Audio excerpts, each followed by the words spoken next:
Well, hello friends. Welcome to my channel. I'm so glad you joined me today. My name is Truda from Serenity Sunset Gardens, and I am going to be planting my onions today. So I would love if you would join me. Here I have my tub of soil.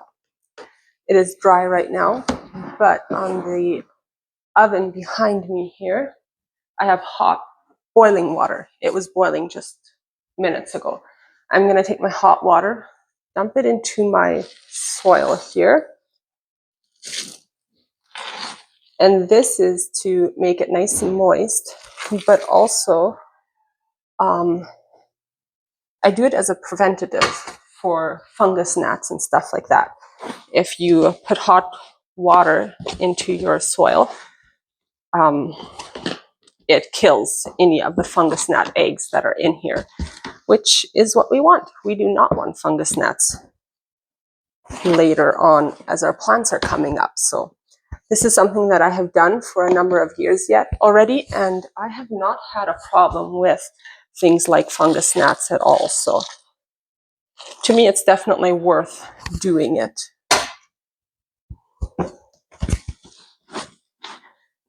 You do want to make sure that all of the soil gets wet. I don't know if you can tell, but it's not quite there yet. So I will add some more hot water. It's been a few minutes for my soil here.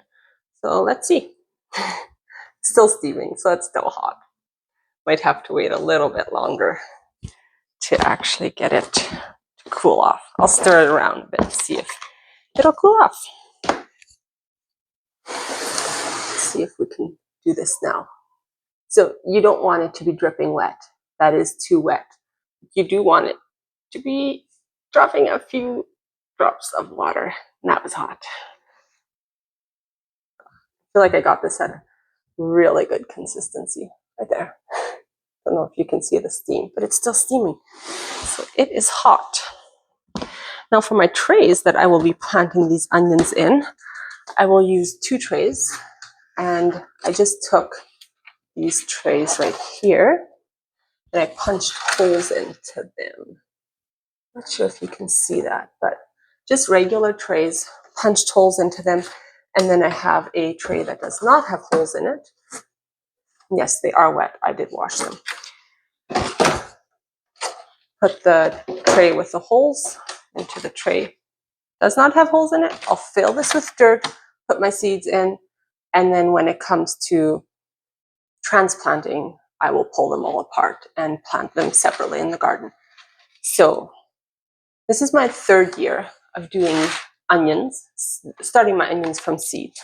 I used to buy the bulbs, and it was definitely easier overall when I didn't start my own seeds, but I really enjoyed starting my own seeds. And so the last 2 years, I think it's the last 2 years, I've started my onions from seeds, and I have been amazed at how much more beautiful the onions are. Last year I had both side by side. I had some bulbs and some of my own seed starts. And by the end of the season, the onions that I had started from seed were like, I don't know, probably about yay big. And my onions that I had started from, well, planted the bulbs, they were like half the size. It was a huge difference. The only difference was that it was bulb and seed. So to me, it's definitely worth it to start my onions from seed. Okay, I'm gonna go ahead and put my soil into my trays. I have enough for both trays. I didn't want to do too much extra because I'm not going to be starting anything else today. I had been hoping to start my onions last week already, but like I said, my seeds didn't get here before now, so that's okay. I actually think that I had started my onions a little bit too early last year. By the time I was harvesting them, they were so big that they were actually starting to crack. Where the roots were, they were starting to crack. So I think that was a little bit too early that I had started them. And I believe I had started them February 15th last year. And this year it is February 25th. So about 10 days later, I guess we'll see. Get to see what the end result is. Let's go with tray number 2. Here, we can do this the quick way.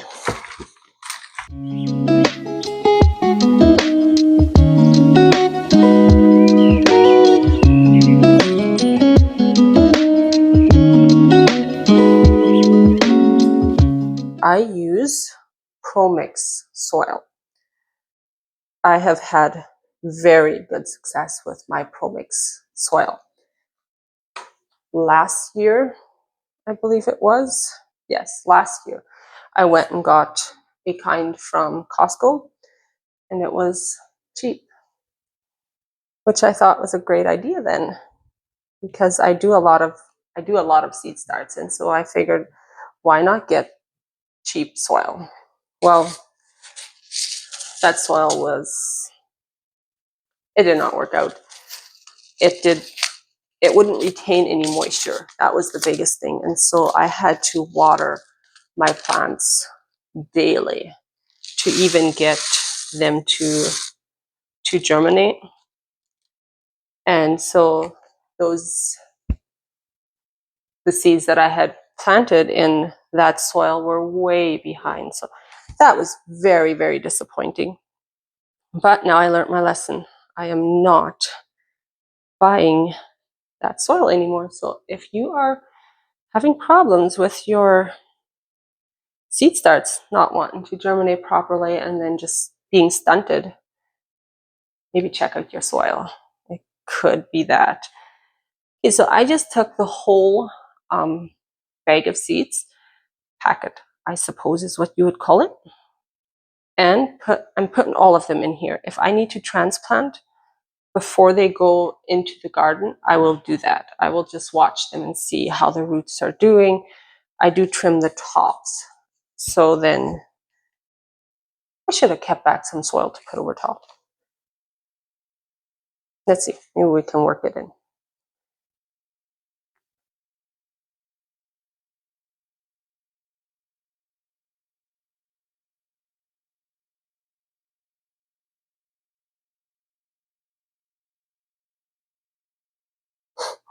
Well, hopefully this works okay. The other tray, I'm going to take some soil off the top and get it. Okay, I'm going to pat it down so that it's nice and firm.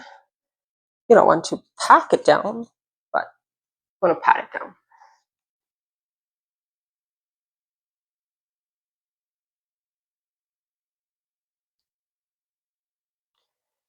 Okay, I still do see quite a few seeds. Maybe I'll just take some off of here, cover them up. That was definitely an oversight on my part.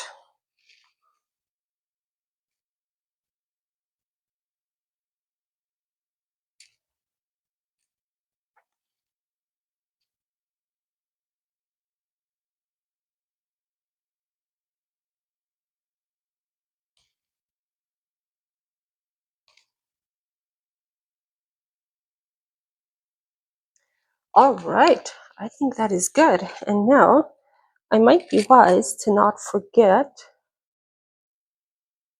which kind I planted here. It would be just like me to forget to take note of that and get them mixed up.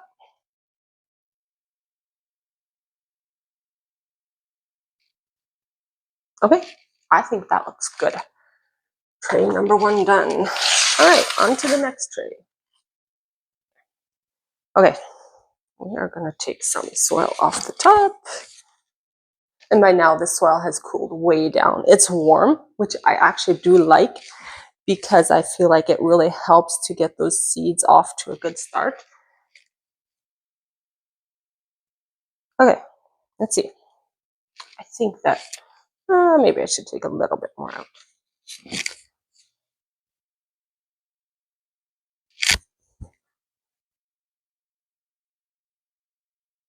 All right. I almost did forget. This was the talon, however you say that. I don't know. Okay. Bonita? You'll say so.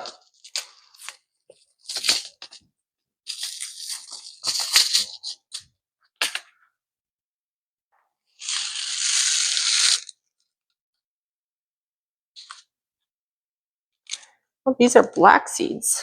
The other ones were actually gray. Oh, come on. I want all the seeds from you here. Yeah. Oh. Come on. We'll get them. We'll get them later. All right, same thing. Sprinkle them over top.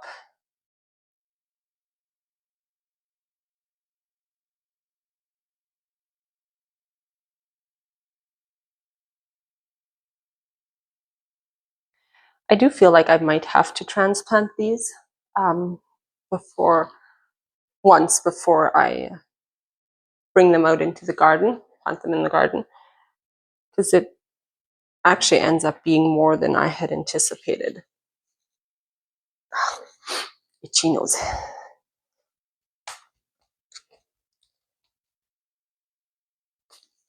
All right.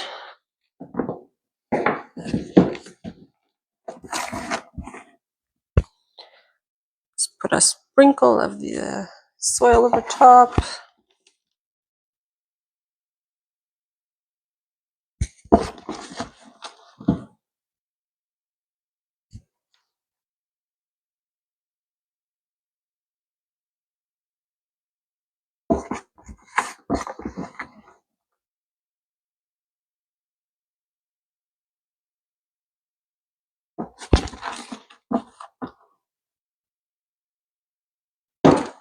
Okay, that worked out good. Pat this down.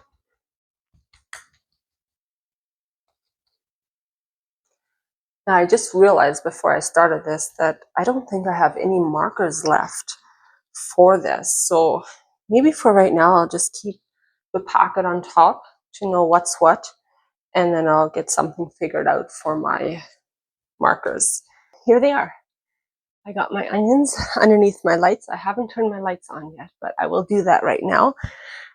These are grow lights that I got 4 years ago, probably. They've done incredibly well. I really, really like them. They are expensive. So I do have more grow lights. Not sure if you can tell. Down here, I got these big shop lights with this shop bulbs in them, and they work really good too. Had some problems now. They are old lights, and so some of the bulbs haven't been working properly, but we just need to get that figured out, and they should work good as new again. So that's definitely a cheaper option, and I will get the lumens. There's a certain lumens that you have to have on your bulbs if you're going to go that route. So I will try to get that information for you and put it on the video somewhere. But here's my grow lights. I bought them like this. They actually, you can actually connect them all, and I really like that. So I have these 3 connected. I will turn them on. And here we got a little string. This side has for the second one, and then there. Now my whole tray is getting very intense light, and as you can tell, I have my light really close to my tray, and that is on purpose. If you have your light really close to your trays, as your plants come up, as your seed sprouts, they're hit with this intense light, and they develop a really strong stem. So I have been doing this, and I have not had leggy plants at all. So definitely recommend, if you start your own seeds, you have a grow light, get that light as close to the dirt as you can get it, so that when those seeds poke their head through, the seedlings, I guess, they're no longer seeds at that point. When the little plants poke their heads through, they're just hit with this intense light. that encourages them to really develop their stem. So yes, I will leave these lights on until my seedlings are about 2 days old. And then I will put my lights on a timer. Just got this really simple timer. I don't know, at our local home hardware store. We'll put my lights on a timer, and then I do not have to worry about turning the lights on and off. So that is super nice. The other thing I do that I feel is something that has helped me in my success with my own seedlings is I bottom water. I do not water my plants from the top. So this bottom tray is where I will be watering my seedlings. I just feel like watering from the top just can introduce a lot more bacteria, diseases, and whatnot. The dirt can splash up onto the leaves, and it's just not that great of a situation. So bottom water, definitely recommend it. Yeah, thank you for joining me today. I had a lot of fun doing this with you and hope to see you again. Bye.